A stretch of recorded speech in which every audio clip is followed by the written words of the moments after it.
Buenas tardes. Los saluda José Antonio Neira Flores, juez de la Sala Penal Especial de la Corte Suprema para Altos Funcionarios, director de la Escuela de Formación de Auxiliares Jurisdiccionales de Lima. En esta oportunidad contamos con un experto en una materia que comúnmente no tenemos a profesionales en nuestro país que puedan colaborar con nosotros, menos de la alta calificación que tiene el señor abogado Alexis Farú Perea Sánchez. Tuve la oportunidad de conocerlo en febrero de este año en Barcelona, donde hicimos un curso en conjunto de Derecho Probatorio y me tomé la libertad de proponerle que tenga bien colaborar con nosotros de manera gratuita y él inmediatamente estuvo dispuesto a hacerlo y por eso hoy está con nosotros. El tema que él va a trabajar, él es de Colombia, es la libre competencia en los procesos de contratación. Los siguientes puntos de vista: conductas ilegales, vicisitudes probatorias, análisis económico.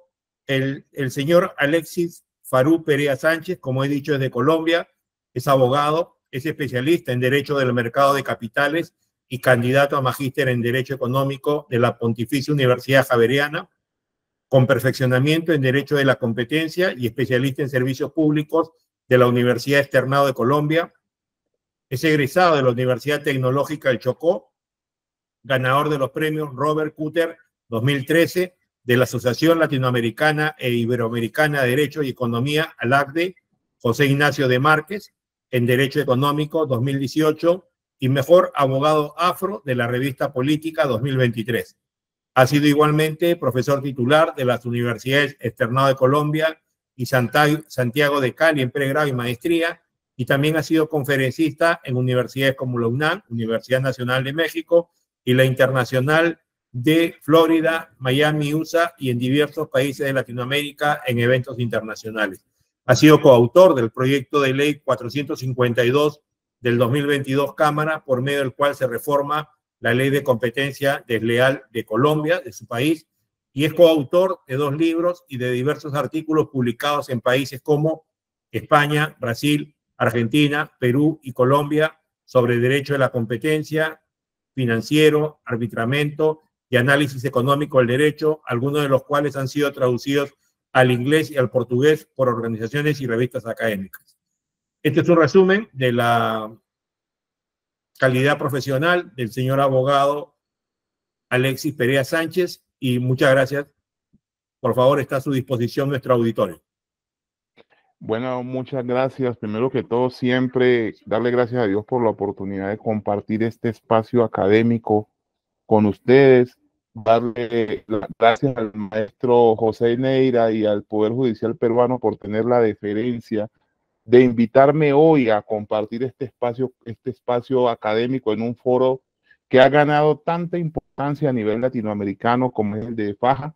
Y de verdad que para mí es un honor el tener la oportunidad hoy de compartir con ustedes algunos de mis conocimientos, los conocimientos que he adquirido a lo largo de los últimos años en el ámbito del litigio, con relación a un tema cada día más importante, la ley de competencia y su relación con la contratación y en especial con la contratación pública. Y sobre esto es importante que tengamos un panorama genérico de lo que es este asunto para que podamos visualizar o podamos vislumbrar qué ocurre y de qué va este tema. Es importante señalar que desde hace algunos años venimos escuchando hablar con mucha frecuencia de casos de alta relevancia en nuestros distintos países, donde se involucran conductas que uno o varios competidores realizan o uno o varios proponentes de la contratación del Estado realizan y que tiene como función principal o conductas que tienen como función principal extraer mayores recursos del Estado de aquellos que normalmente tendrían o se obtendrían cuando se está en una condición de presión competitiva. Vamos a proceder a iniciar con una presentación donde explicaré cómo se presenta este fenómeno y por qué razón es importante que nosotros conozcamos esto y cómo nosotros vamos a poder enfrentar esto. Para esto, ella denominado nuestra conferencia la contratación pública, y el derecho de la competencia, enfocándolo en lo que son las conductas ilegales, las vicisitudes probatorias y el análisis económico. Y sobre esto es importante empezar por definir qué es eso del derecho de la competencia. Y hablar de derecho de la competencia significa hablar de todo un conjunto normativo. Es un conjunto normativo en la medida en que el derecho de la competencia aborda tres grandes temas, tanto en Colombia como recientemente en Perú. Y esto porque nosotros siempre hablábamos en materia de derecho de la competencia de el derecho de la libre competencia por un lado y el derecho de la competencia desleal por el otro. Si hablamos de entidades de protección de la competencia, vamos a hablar un poco de lo que es el caso peruano del Indecopi, una entidad que debo decir estimo y respeto, así como le tengo, maestro Neira, una estima y un gran respeto al Perú. Me siento, cuando voy a Perú me hacen sentir un peruano más, o diría yo más que un peruano más, un peruano súper especial. Grandes amigos tengo en el Perú, el maestro Alfredo Bular, el maestro Enrique Gersi, por supuesto el doctor Neira, quien tuve el honor de conocer en Barcelona recientemente, entre otros muchos que ahora se me escapan porque realmente me hacen sentir en casa. Y cuando hablamos de derecho de la competencia, tenemos que hablar de qué hacen instituciones como la Superintendencia de Industria y Comercio en Colombia, o el Indecopi en Perú, o el COFECE en México. ¿Qué hacen estas entidades? Básicamente es proteger la libre y la leal competencia de los mercados, es decir, aplicar las normas de competencia. Y estas normas de competencia las aplican principalmente a través de tres temas fundamentales.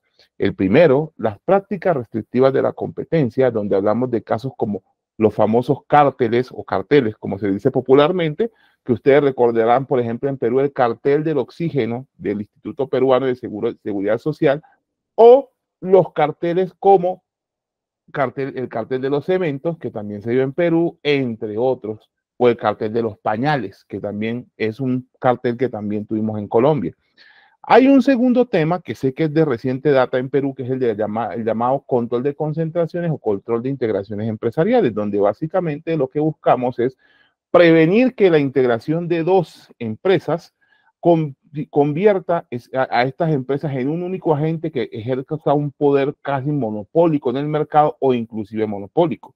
En Perú, hasta hace algún tiempo, esto no era de relevancia en la medida en que la legislación peruana le permitía a las personas, a las empresas, fusionarse libremente sin ningún tipo de control. Esto llevó, por ejemplo, al famoso caso peruano de la cervecería Bacus, que ustedes recordarán, perdón, de la cervecería Sadmiller, perdón, que a través de Bavaria adquirió todas y cada una de las cervecerías que había en el Perú.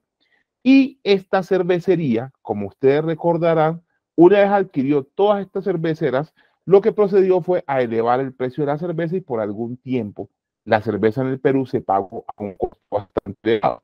No fue sino hasta cuando la lectura del mercado la recibió Brahma de Brasil y decide introducir la cerveza Brahma, que la cerveza vuelve a tener en general precios de mercado. Y un caso final, un área final, que es la llamada competencia desleal, que es sin duda el área más popular del derecho de la competencia, donde todo el mundo habla de la competencia desleal. Por ejemplo, en su momento se hablaba de la competencia desleal de las plataformas digitales como Uber con los taxistas, en algunos casos, por ejemplo, en Colombia. En Perú, por ejemplo, la competencia desleal que se habló en casos tan importantes como el caso Bembos. Se recuerda alguna vez que esta heladería donde debo decir, cada que voy a Perú voy a ganarme unos kilos allá en esa heladería, sufrí un caso de competencia desleal porque en alguna empresa decidió que en su momento quería parecerse extremadamente a Bembos. E inclusive otros casos de competencia desleal que son más propios del derecho peruano, como aquellos casos de competencia desleal del Estado cuando viola el llamado principio de subsidiariedad empresarial, que en Colombia no lo tenemos y que consiste básicamente en que al Estado solamente le está permitido crear empresas y competir en mercados en los que la competencia no sea suficiente para efectos de generar una rebaja en los precios y dar mayores garantías de adquisición de productos a los consumidores. Y entonces surge una pregunta básica: ¿y por qué tenemos que proteger la competencia? Y proteger la competencia resulta fundamental. ¿Por qué? Porque cuando hay competencia, Lo primero es que si nosotros protegemos la competencia, pues habrá normalmente acceso al mercado por más competidores, mayores agentes de mercado, mayor número de empresarios querrán ingresar al mercado. Lo segundo, si hay mayor cantidad de productores en el mercado, por supuesto la cantidad de bienes y servicios disponibles aumenta. Y por supuesto, si hay mayor cantidad de bienes y servicios disponibles, pues mejoran las calidades. Esos son los efectos, digamos, inmediatos que uno puede decir. Pero, ¿cuál es el efecto más importante, o los dos o los tres efectos más importantes que tiene el hecho de que haya ese mayor número de competidores y que justifica que se proteja la competencia? Y es básicamente que si hay mayor número de competidores, aumentan las cantidades y mejoran las calidades, por supuesto habrá mayor acceso a bienes y servicios que podrán adquirir los consumidores en el mercado. Pero además de esto, es la ley de oferta y demanda nos ha enseñado que cuando hay mucha oferta, los precios disminuyen. Y lo que nos enseña la economía es que si los precios disminuyen, por supuesto, se generan lo que se conocen como excedentes para los consumidores. Ahora, este gráfico que es clásico en mis presentaciones muestra la importancia que tiene la competencia en el mercado. ¿Y esto por qué? Porque cuando nosotros, por ejemplo, vemos el gráfico que está a mano izquierda, encontramos un mercado donde la oferta y la demanda se encuentran en un escenario competitivo y donde podemos hablar de que hay un precio de equilibrio, es decir, la gente consigue aquello que se puede comprar en términos de competencia. Sin embargo, si nosotros observamos la diapositiva, nos muestra que a mano izquierda encontramos un mercado en precios de equilibrio, un mercado en donde hay competencia, un mercado de competencia perfecta donde hay muchos competidores y hay múltiples demandantes. Por lo tanto, el precio se encuentra en esa E que significa precio de equilibrio. Luego encontramos un mercado en donde se ha reducido la oferta. Y como se ha reducido la oferta, esta línea, que es la línea azul, que es la línea de oferta, se va hacia la mano izquierda, es decir, se reduce, se va hacia atrás, y como consecuencia de ello encontramos un nuevo equilibrio donde el precio, como ustedes ven de la gráfica 1, de la gráfica de la izquierda a la gráfica de la derecha, el precio ha subido y por lo tanto eso genera que haya por parte del consumidor una mayor erogación de dinero para adquirir los bienes de ese mercado que se encuentra afectado, bien sea por una situación de monopolio o por una situación de cartelización. En ese sentido, el derecho de la competencia ha tenido una influencia muy importante de pensadores económicos. Me atrevería a decir yo que que junto con el derecho financiero son los derechos de naturaleza económica por excelencia, porque aquí en derecho de la competencia hay muchos conceptos, como por ejemplo los de acuerdo, que tienen alta influencia de lo que es el positivismo económico y de escuelas tan importantes como la Escuela de Chicago o de otras escuelas del pensamiento económico que que le han dado forma a este derecho de la competencia. Y encontramos algunos autores que hablan de la importancia del derecho de la competencia y otros que también de las distintas escuelas norteamericanas que hablan por el contrario de que el derecho de la competencia no tiene sentido. En el primer caso encontramos pensadores como Richard Posner y Robert Cutter que nos dicen que es importante que exista un derecho de la competencia en la medida en que éste sirve como elemento de corrección de conductas inadecuadas que se presentan por parte de agentes en el mercado y que afectan a la larga no solamente a los otros agentes en el mercado, sino a los consumidores. En cambio, en una posición contraria, encontramos importantes economistas como Milton Friedman o Edwin Rockefeller, quienes dicen que el derecho de la competencia no tiene ningún sentido y que no tiene ningún sentido que se proteja la libre competencia. ¿Y esto por qué? Dicen ellos que porque la competencia es autoprotegible. Es decir, si yo, por ejemplo, me pongo de acuerdo con el doctor Neira para que nosotros hagamos un acuerdo de precios y subamos los precios de un producto que vendemos, por ejemplo, supongamos que somos los dos únicos empresarios que venden gasolina en una población. y nos ponemos de acuerdo para subir el precio de la gasolina de $1, por decir algo, a $5, en algún momento habrá un incentivo a la traición por parte de alguno de los dos agentes. Y como consecuencia de ese incentivo a la traición, la competencia en algún momento hará que el doctor Neira siga vendiendo gasolina a $5 y yo el día de mañana amanezca colocándola a $3, con lo cual yo me voy a ganar una cuota del mercado y que la respuesta que él me va a dar es volver a colocar la gasolina en $3 para volver a recuperar la cuota del mercado y así hasta que las condiciones de competencia se restablezcan. Por su parte, Edwin Rockefeller, en un libro muy interesante que se llama The Antitrust Religion o la religión del antitrust, dice que el derecho de la competencia no tiene ningún sentido. Y dice que no tiene ningún sentido porque lo que impide el derecho de la competencia es que se desarrollen estrategias en el mercado para ganar y satisfacer precisamente esa clientela. Desde el punto de vista histórico, en Colombia existen tres grandes momentos de lo que ha sido la legislación de competencia. La primera es en el año 1959, surge con la ley 155, en el cual nosotros tenemos nuestra primera legislación de competencia, donde se habla precisamente, esta ley sigue vigente, donde se habla de que se prohíbe toda práctica, procedimiento o sistema tendiente a limitar la libre competencia, al igual que se prohíben los acuerdos que tengan este fin. Por su parte, hay que decir que en los años 90, tanto Colombia como Perú ingresan a lo que se llama el Consenso de Washington. Y este Consenso de Washington lo que buscaba básicamente era abrir los mercados, liberar los mercados, y con ello tanto Colombia como Perú se vieron en la necesidad de actualizar esas normas de competencia. Finalmente, para el año 2019, Colombia establece una reforma a la ley de competencia, donde se hacen reformas en materia de control de concentraciones empresariales y se aumentan las multas que pueden en Colombia llegar a ser inclusive hasta de $30 millones para un empresario. Ahora, ¿cuáles son esos objetivos de la ley de competencia, tanto en Colombia como en Perú?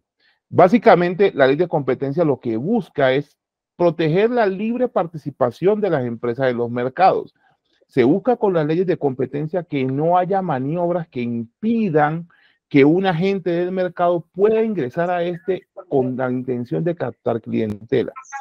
Segundo, se busca que haya una eficiencia económica, es decir, que tanto consumidores como productores obtengan las mejores condiciones que ese juego del mercado, ese juego de la oferta y la demanda les permita. Que tanto los unos, por una parte, tengan muy buenos precios en las compras y los otros obtengan buenas clientelas que le dejen excedentes, tanto del productor como excedentes del consumidor. Es decir, buenos precios y además utilidades. Y por último, la libre competencia lo que protege ante todo es el bienestar del consumidor. Básicamente lo que se busca aquí es que el consumidor obtenga lo que quiere a un precio razonable según su capacidad de ingreso. Es decir, lo que se busca aquí con la libre competencia es que no haya por parte de grupos de empresas o de empresarios que de alguna manera o se han quedado como monopolistas en el mercado, es decir, que se han quedado solos, o se han quedado con una competencia que es irrelevante, que abusen de su posición en el mercado para tratar de extraer los recursos del que el consumidor bien podría destinar a otros fines. Y entonces, cuando hablamos de la contratación pública, que es una contratación que tanto en Colombia como en Perú es significativa en términos de Producto Interno Bruto, Colombia representa casi el 15%, para Perú la contratación pública o las compras públicas del Estado están cerca del 14, 15, también muy cercanas, somos economías muy, muy cercanas. La contratación pública en Colombia tiene una peculiaridad y es que tiene un régimen jurídico especial como existe la ley de contratos del Estado de Perú. La contratación pública además tiene diversos tipos o diversas modalidades de contratación, como vamos a ver ahora, existen licitaciones, concursos, procesos de selección abreviada, entre otros. Pero además tenemos que decir que la contratación pública ante todo es un mercado que se encuentra en competencia. Y eso lleva a que el derecho de la competencia pueda entrar a la contratación pública. ¿Por qué? Porque al final del día lo que se pretende con esto, pues este régimen, es que haya una selección objetiva. En otras palabras, que gane el mejor, que gane el que tiene que ganar y no que gane el que tuvo las argucias suficientes para derribar o desnudar las debilidades del sistema. En Colombia nosotros podemos hablar de que tenemos alrededor de, entre otros, 5 procesos básicos de contratación pública. Y estos son las licitaciones públicas, donde por ejemplo se contratan las grandes obras del Estado, como las carreteras, donde ustedes van a encontrar aquí que se presentan unos proponentes que dicen, yo quiero hacer una carretera y como consecuencia, o yo quiero venderle esto al Estado, y se hacen unas grandes licitaciones. Existen los concursos que los encontramos, por ejemplo, cuando se va a seleccionar los procesos de auditoría o los procesos de auditoría de estas licitaciones, es decir, donde se contrata a una persona para que sea el interventor de esta, que le garantiza al Estado que se están haciendo las cosas bien, se contratan interventorías. Hay otros procesos que se llaman procesos de selección abreviada, donde se trata de hacer una especie de selección, pero que no tiene todas las arandelas, digamos así, todas las complicaciones que suele tener un proceso de licitación. Hay otros procesos que son de mínima cuantía, que se llaman procesos de contratación directa, y finalmente se ha establecido en Colombia algo que se conoce como el mercado público de compras, donde se compran productos que tienen condiciones uniformes a través de un sistema que se llama la Bolsa Mercantil Colombiana. También tenemos una agencia muy importante que se llama Colombia Compra Eficiente, que a través de distintos mecanismos como el proceso de agregación de demanda, por decir algo, trata de hacer unas compras que se busca que las entidades compren de manera más eficiente. Ahora, como les decía, en el Producto Interno Bruto colombiano, a fecha de hoy, las compras públicas representan cerca del 15% del Producto Interno Bruto de Colombia, habiéndose celebrado para el año 2023 más de 1.258.000 contratos públicos, lo que significa un aumento frente a años anteriores en donde las compras públicas representaron entre el 12 y el 13% del PIB. Y hay que decir que, siguiendo, por supuesto, la teoría keynesiana, las compras públicas, tanto en Colombia como en Perú, como en Estados Unidos, han terminado convirtiéndose en un elemento fundamental para la reactivación económica, especialmente luego de la pandemia del año 2020. Ahora, entrando en materia, vamos a decir que la contratación pública, por supuesto, puede ser objeto también de diversas conductas. Y en Colombia podemos decir que existen 2 conductas que son por las que más suele haber investigaciones y por las que, debo decir, más suelo yo iniciar defensas en favor de distintos productores o distintos oferentes, digámoslo así, de distintos proponentes en el mercado de la contratación pública. La primera es conocida como la colusión en licitaciones públicas o los acuerdos contrarios a la libre competencia en materia de contratación pública. Y básicamente esta conducta nos dice que se consideran contrarios a la libre competencia los acuerdos que tengan por objeto la colusión en licitaciones o concursos, o lo que tengan por efecto la distribución de adjudicaciones de contratos, la distribución de concursos o la fijación de términos de las propuestas. Y resulta, señores, que aquí este primer artículo, este numeral, nos llevaría un verdadero curso para poder explicar los alcances que puede tener este numeral. Esto en la medida en que, como se puede vislumbrar, este numeral contempla varios tipos de conductas. Una que nos dice que es por objeto y otra que nos dice que es por efecto. Y cuando nosotros hablamos de conductas por objeto, tanto la Superintendencia de Industria y Comercio como el Tribunal Europeo de Justicia han señalado claramente, recomiendo al Tribunal Europeo leer la sentencia del caso Superliga, donde reitera su doctrina, en donde nos dice que la conducta por objeto no es aquella en la cual el agente haya tenido, el agente económico o el empresario haya tenido la intención de hacer algo. No, no se califica en derecho de la competencia la intención. Se califica por objeto es la idoneidad de la conducta para infringir la libre competencia, haya sido intención o intencional del proponente o no, haya sido intención del empresario o no. Se califica la idoneidad. Así que si yo tengo la intención, por ejemplo, de vulnerar la libre competencia, pero no tengo la idoneidad necesaria para hacerlo, así yo tenga, como dirían los penalistas, la tentativa de hacerlo, no se me puede sancionar. Y vamos a colocar un ejemplo que parece muy trivial, pero que es bastante importante. En el Perú, por ejemplo, como en Colombia, existen las casetas en donde uno consigue golosinas normalmente. Piensen que algún día ustedes se encuentran en la plaza de Miraflores, donde están las golosinas, y resulta que la señora que está en la parte que está hacia Larcomar se pone de acuerdo con la señora que está hacia el lado opuesto de la calle y terminan diciendo, vamos a hacer lo siguiente, a partir de hoy, el arroz con leche, que además tiene ese dulce, dulce morado, lo vamos a pasar, no lo vamos a vender a 2 soles, sino que lo vamos a vender a 7 soles.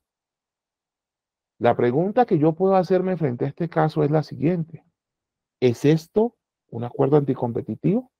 Y uno en principio tendría la impresión de decir sí, porque son 2 señoras que están compitiendo en el mismo mercado que se han puesto de acuerdo para subir los precios. Ahora, la pregunta es, ¿ese acuerdo tiene la capacidad o la idoneidad para vulnerar la libre competencia? Y ahí es donde uno recuerda cuáles son esos objetivos de la libre competencia. El hecho de que estas 2 personas que tienen solamente 2 carritos, 2 puestos, se pongan de acuerdo, ¿afecta a la libre competencia? Es que no puede ir el consumidor, finalmente, así ya tenga de acuerdo, ir y conseguir las mismas golosinas en cualquiera de los otros puestos que hay en la plaza de Miraflores. ¿Acaso este acuerdo es idóneo para que se restrinja el acceso de los consumidores a los productos en el mercado? Y resulta que aquí juega un papel muy importante, el impacto de la conducta en el mercado.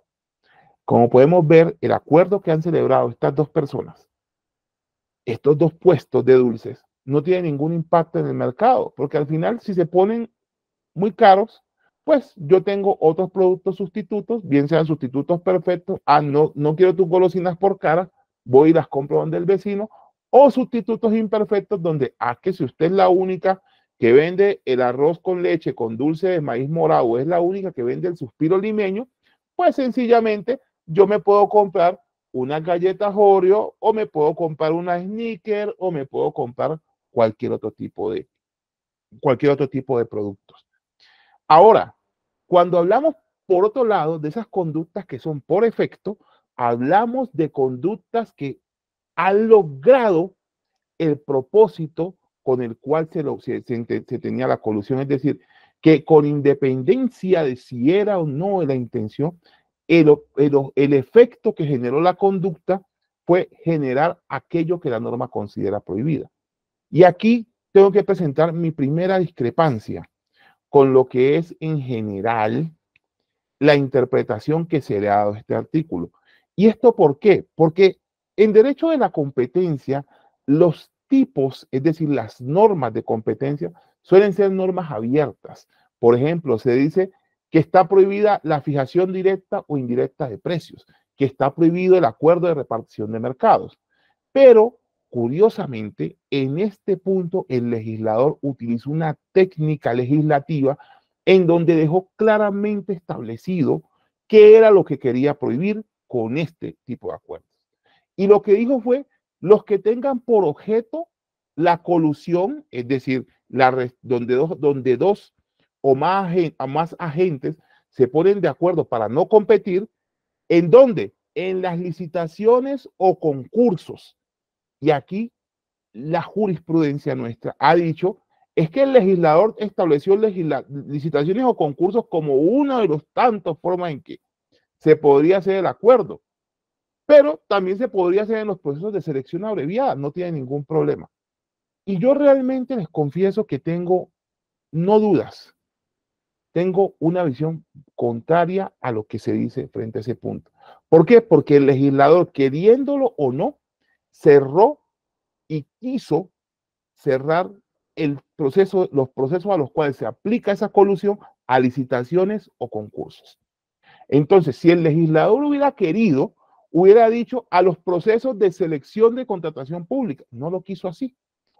Ahora, dice también la legislación que o los que tengan como efecto la distribución de las adjudicaciones de los contratos, es decir, aquellos casos en los que un comerciante o un grupo de comerciantes, un grupo de proponentes dicen, mire, en este proceso nos estamos peleando 3 o 4 posibilidades. Yo cojo la posibilidad número 1, usted no me compita, tú tomas la posibilidad número 2, nosotros no te competimos, y usted toma la posibilidad número 3 y los anteriores no vamos a competir. Eso es la distribución de adjudicaciones. Pero también dice, y aquí, la distribución de concursos. Y finalmente dice, o la fijación de términos de las propuestas. Y aquí es donde se dice, oiga, que tenga como efecto, la conducta tuvo como efecto la fijación de los términos de las propuestas. Y aquí es importante señalar que cuando se presenta una persona o una empresa a un proceso de contratación, debe presentar como regla general una propuesta en donde está su propuesta económica, en donde fija los precios que piensa cobrar y las cantidades de servicios o de bienes que va a ofrecer por ese precio.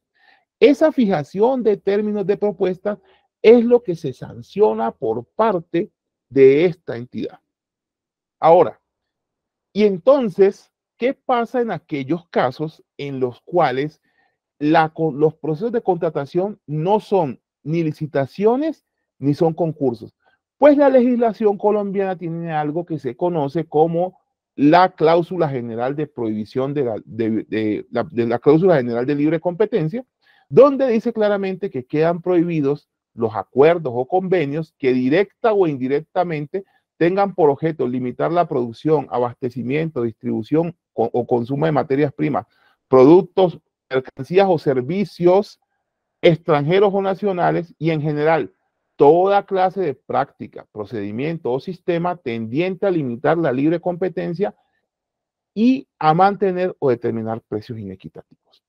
Y sobre esto hay que decir que bajo esta normativa, la Superintendencia de Industria y Comercio ha no solo investigado, sino sancionado conductas que considera que no se tipifican dentro de la conducta anterior.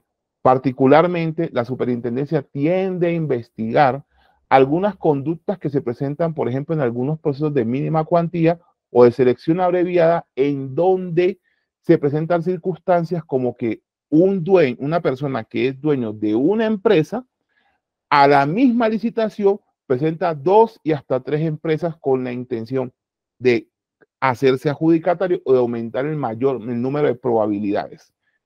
Y ese caso, quiero que lo tengan en mente porque a ese caso yo le tengo que hacer una crítica porque personalmente, a pesar de que considero que es una conducta que es reprochable por el ordenamiento y que es reprochable por el derecho de la competencia, no es una conducta que se encuadre dentro de lo que esta norma dice, porque considero que ese tipo de conductas no afecta a la libre competencia, afecta la lealtad en los mercados y más adelante proceder a explicar por qué. Y cuando nosotros hablamos por otra parte de lo que es el mercado de la contratación pública, en el derecho de la competencia, tenemos que hablar de algunos conceptos que son importantes y entre ellos el concepto de mercado relevante. Y el concepto de mercado relevante no es sino aquella participación del mercado en donde se presenta la competencia efectiva entre los oferentes, la competencia efectiva entre los proponentes, la competencia efectiva entre las empresas. Y este mercado relevante, desde un punto de vista técnico, está limitado por dos factores principales, pero que en materia de contratación pública se convierten en tres. El primer factor es el llamado mercado geográfico, que es la parte geográfica en donde efectivamente se da la competencia. El segundo factor es el mercado producto, que el mercado producto hace referencia a los bienes en los cuales se da la competencia, pensemos en el caso del chocolate, pero que también puede completar, como lo decía en el caso anterior del arroz y del suspiro limeño, aquellos eventos en los cuales se den bienes sustitutos, como por ejemplo el caso del chocolate, el café y la aromática, donde a pesar de ser tres productos distintos, compiten, pues satisfacen la misma necesidad para el consumidor. Y en materia de contratación pública, aquí sí tengo que reconocerle a la Superintendencia de Industria y Comercio, entidad que respeto, pero con la cual, como es normal, suelo tener también importantes diferencias. Una cuestión que para mí fue fundamental, y es que la Superintendencia ha reconocido que cada proceso de contratación es un mercado relevante. Y me parece que es acertada esa posición. ¿Por qué? Porque si bien algunos podrían decir, no, es que el mercado no es el proceso contractual, sino que el mercado hace parte de todos los contratos que se celebran, en general yo tiendo a creer que sí tienes razón de ser uno, por la importancia del proceso que se lleva a cabo, es decir, son procesos de compras públicas que tienen impacto directo en el PIB. Y dos, porque creo que cada proceso es tan especializado, cada proceso es tan específico que en realidad se convierte efectivamente en un mercado independiente de otros procesos de contratación. Y lo segundo es que dice la superintendencia también que solo pueden hacer parte de un cartel que se refiera al proceso de contratación pública quienes tengan la posibilidad de participar en esos procesos. Y aquí me surge una de las primeras anécdotas donde la Superintendencia de Industria y Comercio, de una manera introspectiva, decidió violar su propio precedente, y no fue más que el caso denominado el cartel de las frutas. Un caso en el cual el cartel básicamente se había estructurado presuntamente, según lo que indicó la superintendencia, como una reacción de unos oferentes a la compra que iba a hacer la alcaldía de Bogotá a través de su Secretaría de Educación para la adquisición de unos productos, específicamente frutas, en el mercado del programa de alimentación escolar de Bogotá. Básicamente lo que se indicaba era que los oferentes consideraban que los precios a los cuales la Secretaría de Educación estaba ofreciendo para que ellos disputaran, eran precios que no daban, eran precios que estaban demasiado bajos y que solamente generarían pérdidas. Como consecuencia de ello, se dice que varios de estos oferentes se habrían reunido, y en las reuniones había una empresa que no producía frutas, sino que hacía productos de panadería y leches y lácteos. Lo asombroso en este caso fue que, a pesar de que esta persona producía productos de panadería y lácteos, la superintendencia al final del día decidió sancionar a esta persona por el llamado cartel de las frutas, es decir, por abstenerse de participar en este caso en la licitación, cuando, a pesar de todo, esta persona no tenía la posibilidad de participar en ese proceso, pues esta empresa no hacía frutas. Es tanto esta decisión que al final del día termina siendo tan polémica, tan extraña, llega al punto en que dice en determinado momento que, si bien se reconoce que esta empresa no participaba de ese mercado, esta empresa sí se interesó en algún momento en participar, y que ese interés en participar de ese mercado hacía que de alguna manera esta persona sí tuviera el objeto de participar, solamente que no pudo, y tipificaron la conducta a pesar de ir en contra de sus propios precedentes. Y este tipo de análisis probatorio nos lleva a mostrar tres vicisitudes probatorias que tienen estos procesos de libre competencia. Y la primera es el de las llamadas pruebas ilícitas. Y sobre esto es importante señalar cómo se obtienen por regla general las pruebas que llevan a la Superintendencia de Industria y Comercio a abrir una investigación. Y estas pruebas se suelen obtener a través de las llamadas visitas administrativas.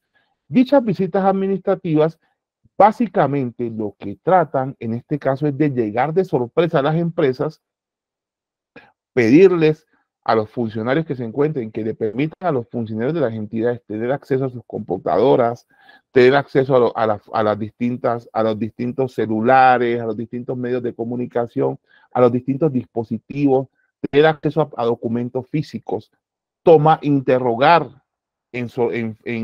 sorpresivamente a estos y preguntar sobre conductas que pudieron haberse presentado en el mercado y que sobre las cuales existe sospecha de que existe o un cartel empresarial, que es ese acuerdo entre competidores, o conductas que se pueden considerar como de abuso de esa posición de dominancia que tienen en el mercado. Y en estas visitas suele ocurrir algo que en la jurisprudencia de la Corte Constitucional se señaló con claridad los límites que tiene la entidad.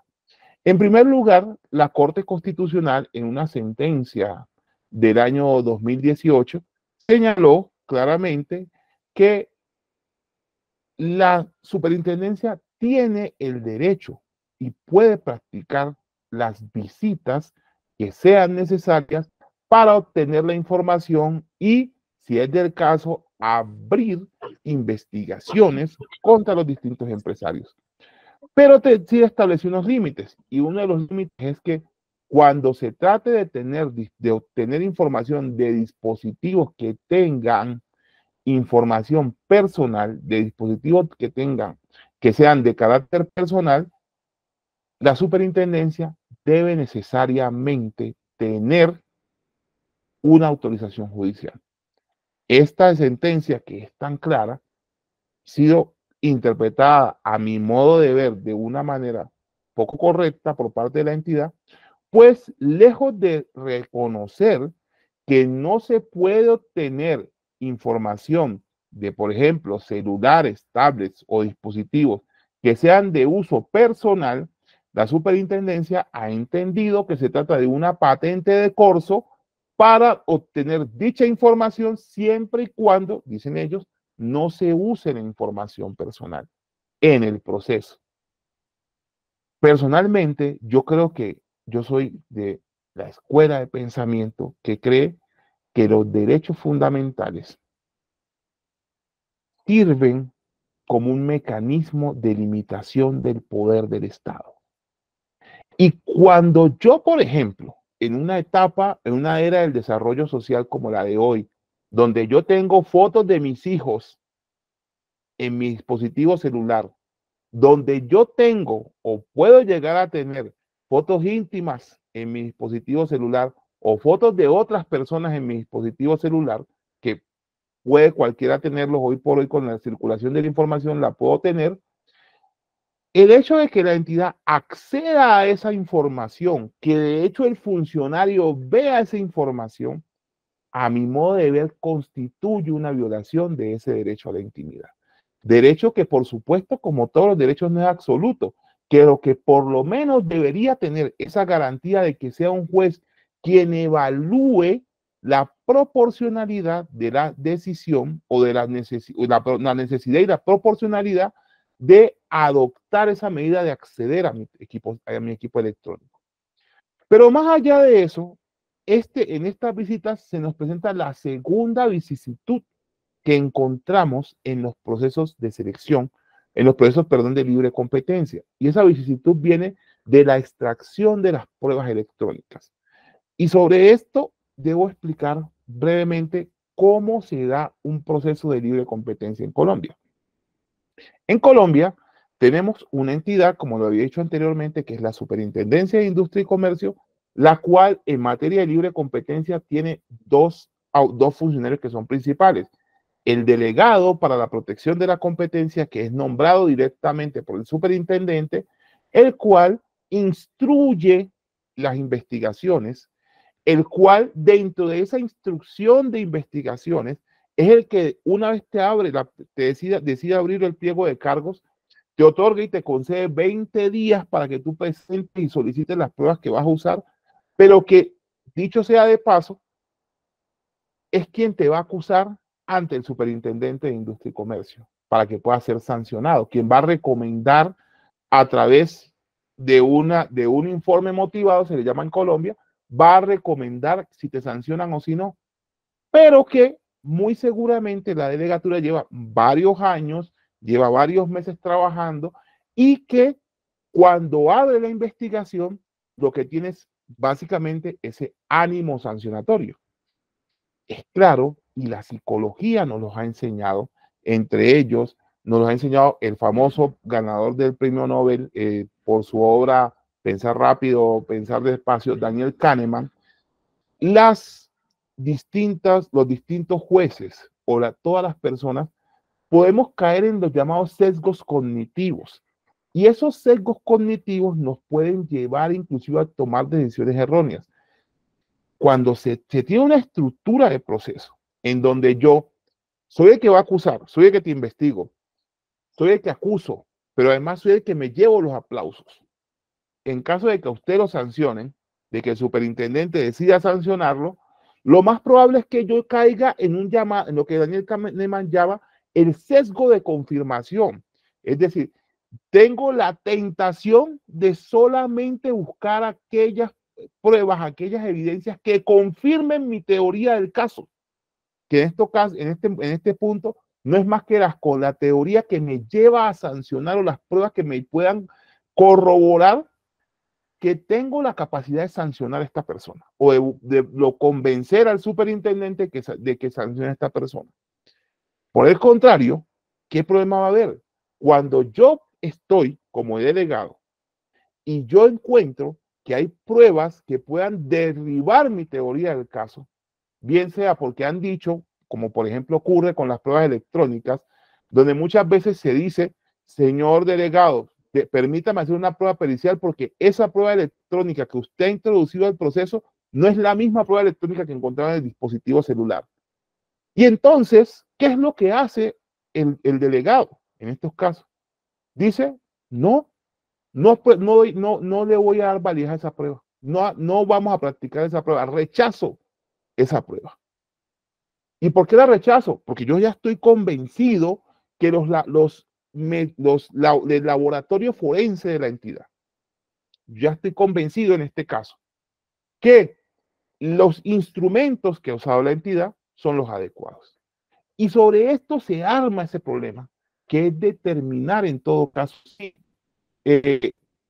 la prueba efectivamente es o no una prueba que lleve, es una prueba que lleve a que nosotros podamos tener la certeza de que esa prueba electrónica sea.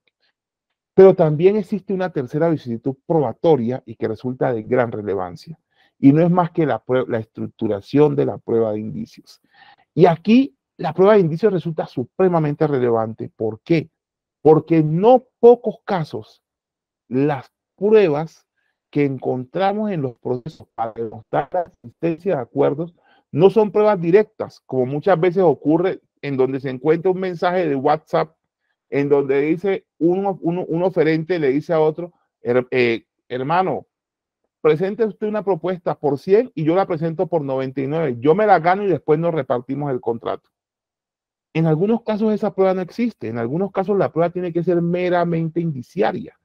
Sin embargo, esta prueba indiciaria tiene varios problemas.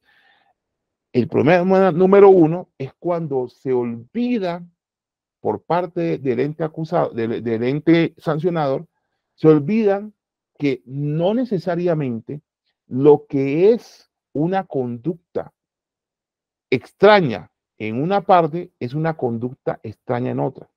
Para colocar un ejemplo, imagínense que dos pequeños empresarios, dos microempresarios se presentan a un proceso de licitación, a un proceso de selección abreviado.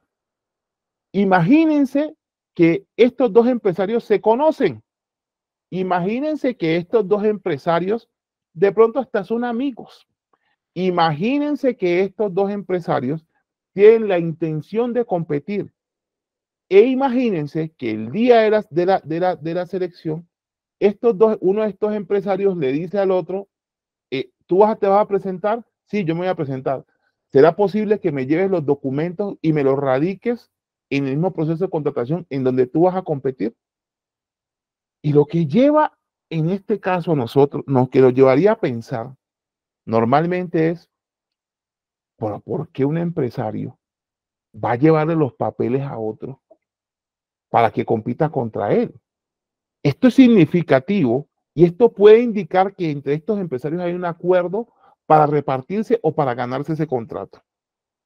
Y la realidad nos muestra que no. ¿Por qué?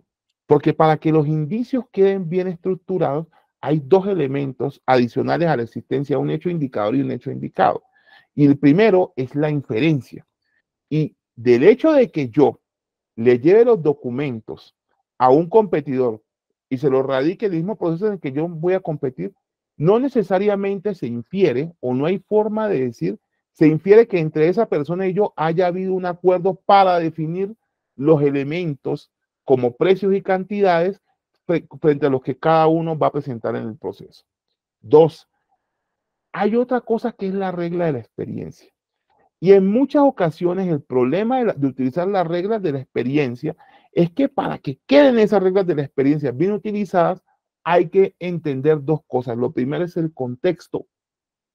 Y la pregunta es, ¿acaso un microempresario no suele tener como regla general dificultades tan importantes como, por ejemplo, el carecer de secretaria? Muchas veces no encontramos nosotros microempresas que funcionan en la misma empresa del empresario. Y esto nos lleva a pensar por qué razón necesariamente hay que llegar a concluir que conductas como esta nos llevan a decir indiscutiblemente que existió un acuerdo entre el empresario A y el empresario B por el solo hecho de que este empresario le haya hecho el favor al otro de erradicar unos papeles. Y resulta, señores, que aquí es donde nosotros vemos la diferencia y donde nosotros tenemos que entender todo el contexto para poder determinar si estos indicios son o no son verdaderamente relevantes o si son indicios que verdaderamente reflejan la existencia de una realidad.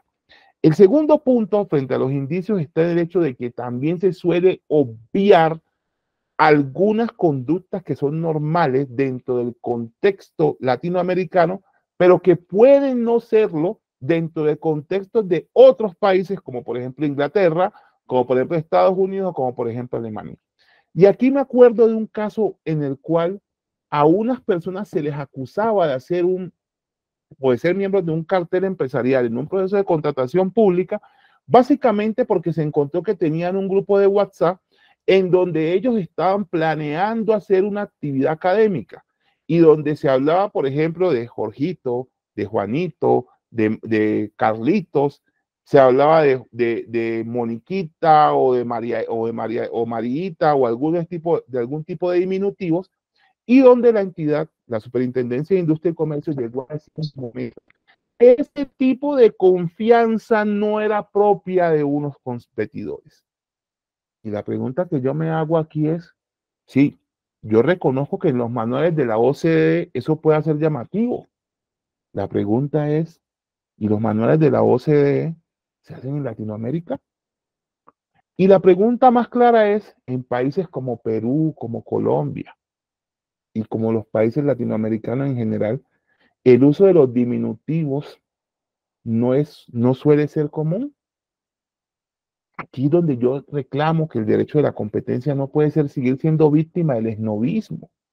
Nosotros tenemos unas legislaciones que son ricas, que nos pueden llevar a nosotros a desarrollar nuestras propias instituciones de una forma correcta para nuestro entorno, para nuestro contexto, sin desconocer, por supuesto, que todo aquello que nos permea y que nos traen de Estados Unidos, del derecho anglosajón, del derecho continental europeo, es valioso. Pero sin embargo, ese tipo de cosas no podemos tratar de ser, como se dice en Colombia, más papistas que el Papa. Y en general, la estructuración de los indicios lleva a que en muchos casos se consideren en materia de competencia como prueba indiciaria cosas que en realidad no muestran absolutamente nada. Por ejemplo, en derecho de la competencia, una de las formas de sancionar está dada por el hecho de cuando se dice no existe otra explicación diferente a que hayan hecho un acuerdo para que este resultado se diera. Pero el único problema de las sanciones, cuando se habla de que se sanciona porque no existe una posibilidad distinta o no existe una alternativa distinta a que hubieran celebrado un acuerdo, es el hecho de que si aparece una mínima posibilidad, la acusación se cae. Desde el punto de vista económico, y aquí quiero hacer un poco de análisis económico, yo creo que nosotros en materia de competencia y en los procesos donde se sanciona principalmente los acuerdos anticompetitivos o las conductas unilaterales que afectan los procesos de contratación pública, nos vamos a encontrar con que existen unos costos del proceso.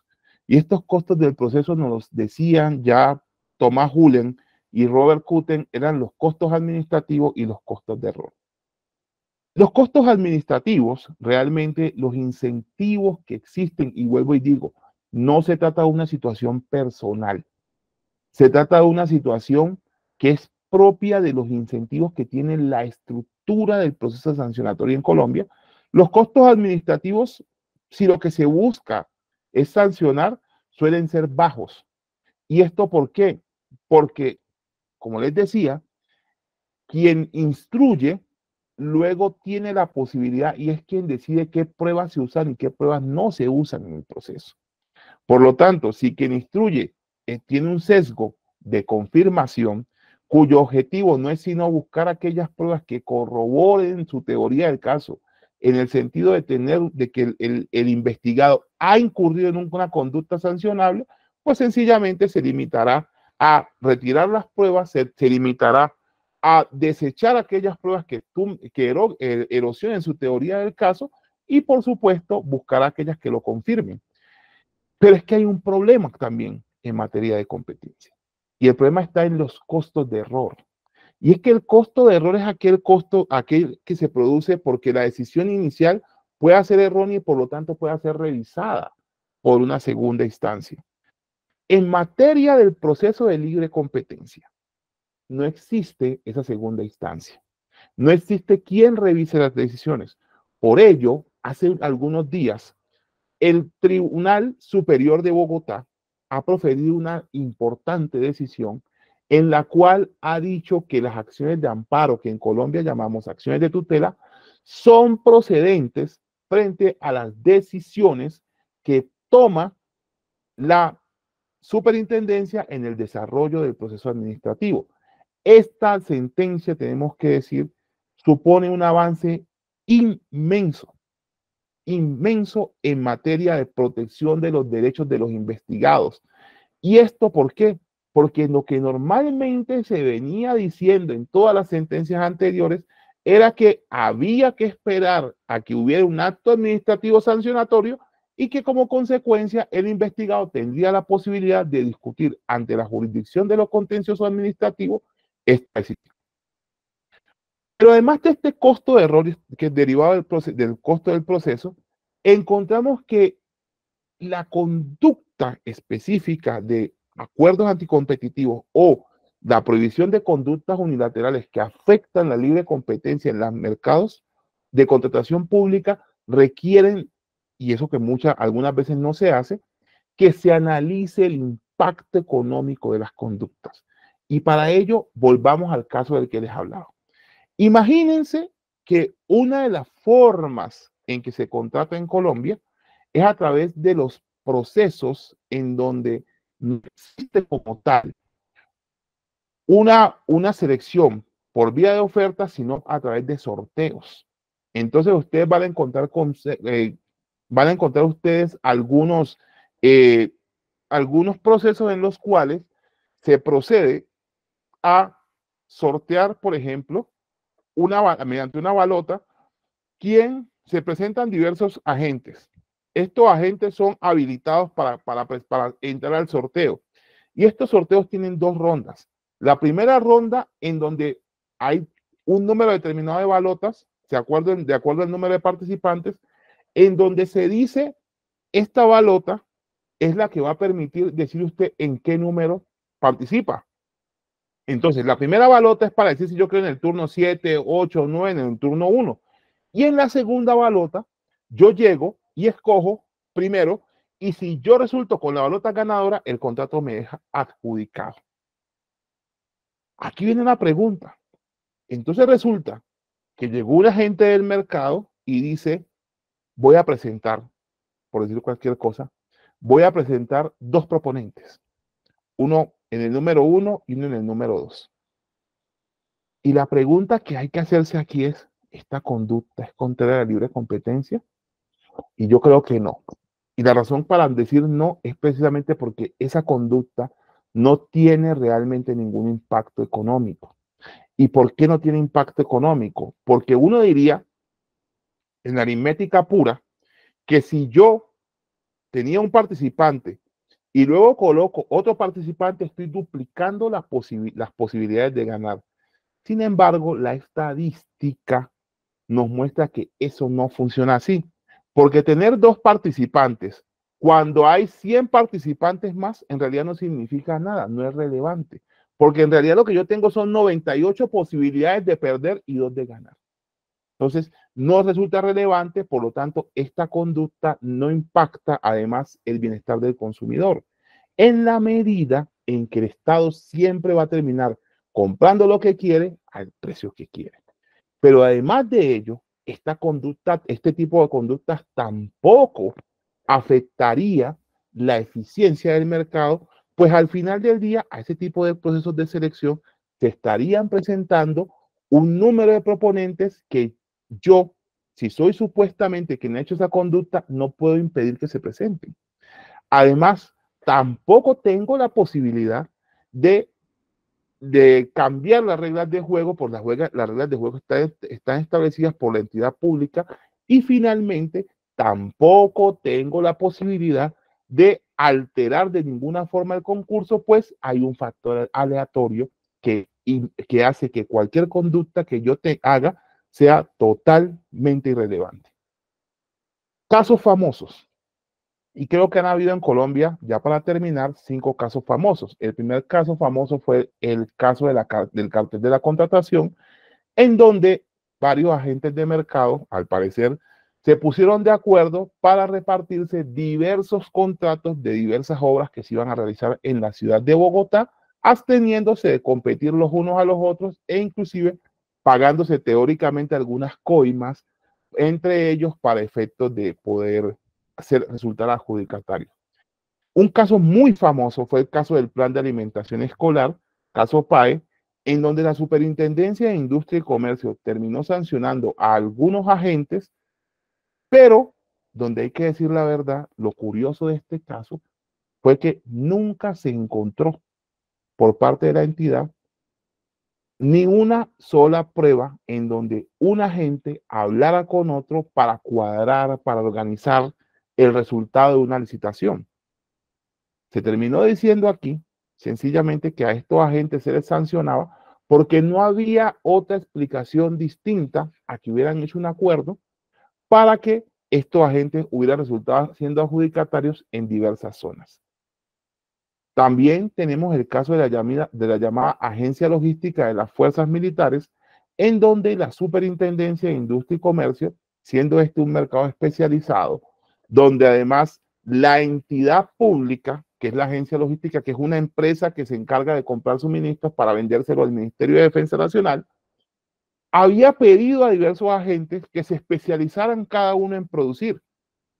Estos agentes se habían especializado, pero a pesar de ello se habían presentado también cada uno de ellos a comprar y obviamente vender ese producto en el que se le había pedido que se especializaran, y la superintendencia, a pesar de ello, termina diciendo que se cartelizaron.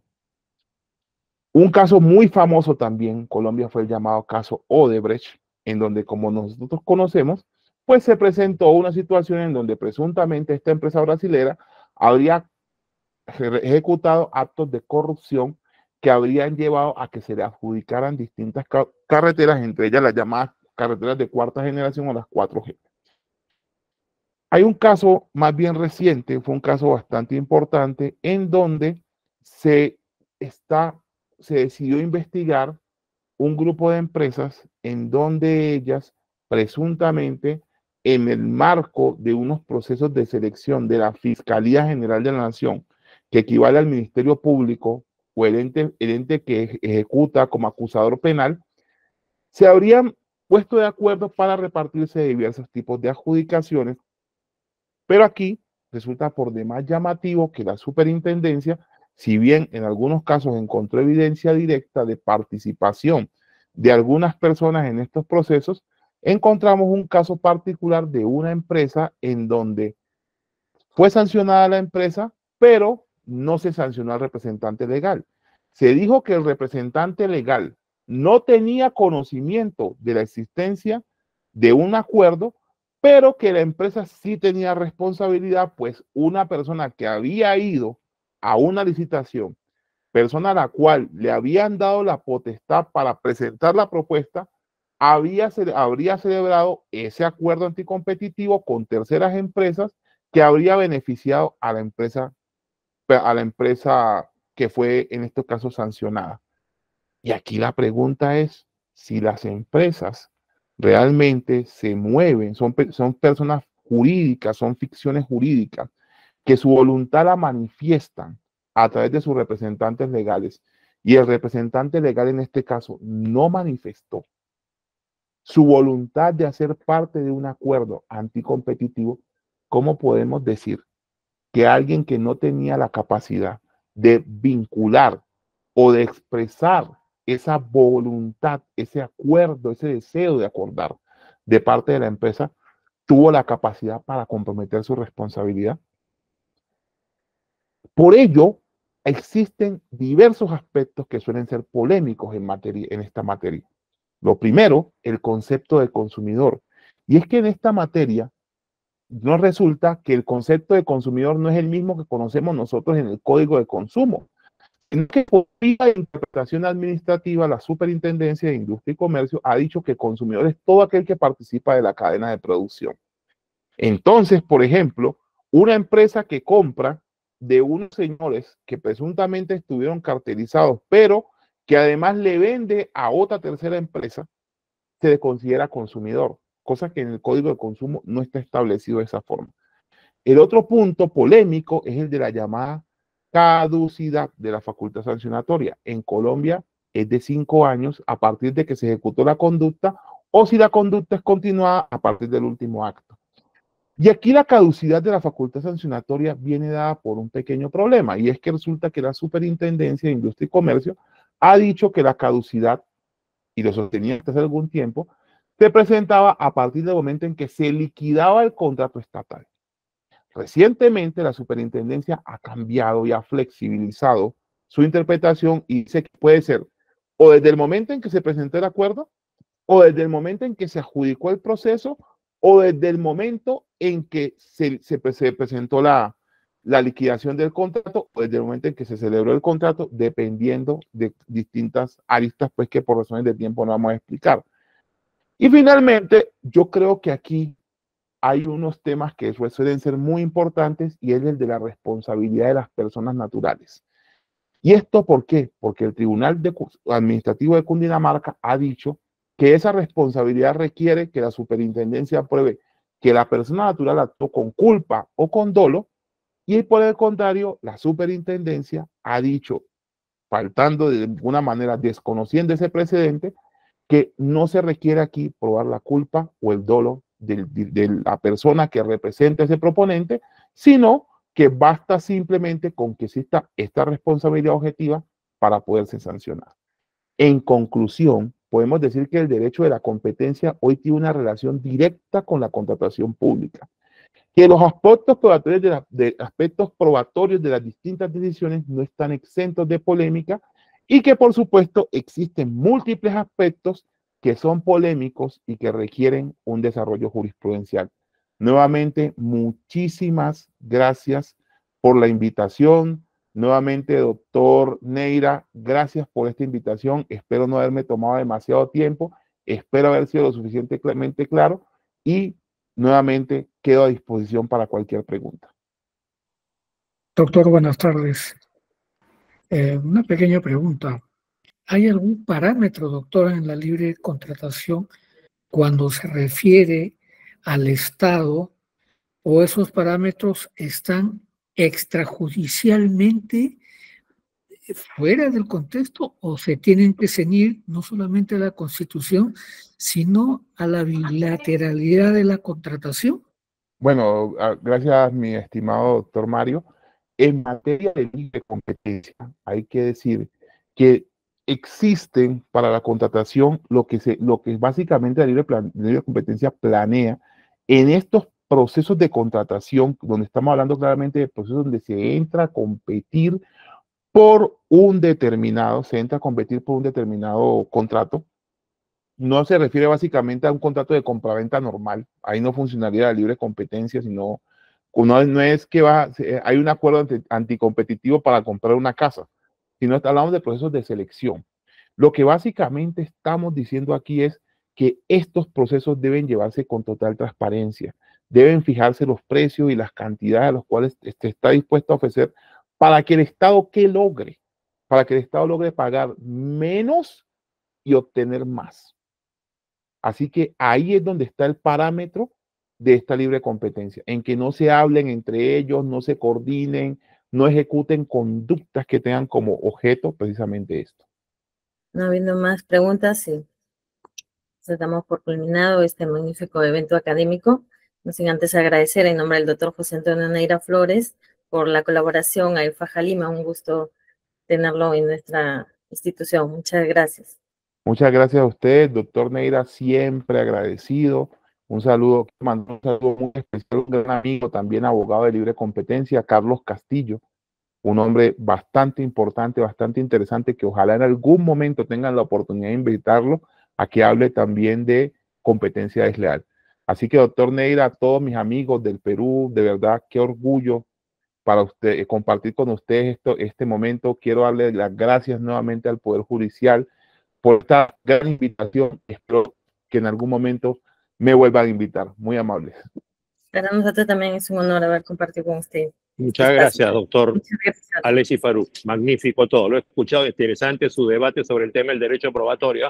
Me ha encantado. He entrado mucho usted el tema procesal más que sustantivo de competencia. Ojalá que tengamos oportunidad de volver a vernos para hacer algunos comentarios especiales. ¿Ya? Muchas gracias. Un abrazo. Muchas gracias, doctor Neira. Un abrazo. Muy amable. Un abrazo. Muchas gracias. Gracias.